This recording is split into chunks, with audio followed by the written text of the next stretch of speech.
నేను 2006లో 24 సంవత్సరాల వయసులోనే హ్మ్. జనరల్ కేటగిరీలో సర్పంచ్ అయ్యాను. హ్మ్. ఈ 20 ఏళ్ల కాలంలో హ్మ్. నేను నేర్చుకున్న రాజకీయంలో గాని, బయట నేర్చుకున్న అంశాలన్నీ రంగరించి హ్మ్. మంచి పరిపాలన అందించే విధంగా గ్రామంలో హ్మ్. నేను ఈ ఏ జనరల్ ఎలక్షన్‌లో ముందుకొస్తున్నాను. స్థానిక ఎలక్షన్‌లో ఓకే.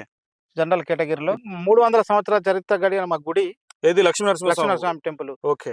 ఆ గుడిని ముందుగా కొన్ని కోట్ల రూపాయలు పెట్టి గాలిగోపురం నిర్మించాలని ఉంది. కేంద్రం నుంచి గాని, రాష్ట్రం నుంచి గాని పెద్ద ఎత్తున నిధులు తెచ్చి, ఓకే. అదే మీ విధంగా టార్గెట్ అది. ఆమె టార్గెట్ ఓకే. గాలిగోపురాన్ని నిర్మించాలని ఉంది.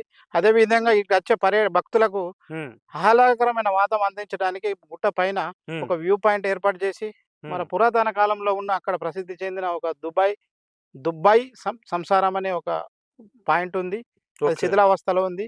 అదే హ్మ్. విధంగా ఆహ్, ఇంకో అక్కడ వ్యూ పాయింట్ ఏర్పాటు చేసి పర్యాటకులను ఆకర్షించే విధంగా దాన్ని డెవలప్ చేస్తా అని మా ప్రజలకు హామీ ఇస్తున్నా.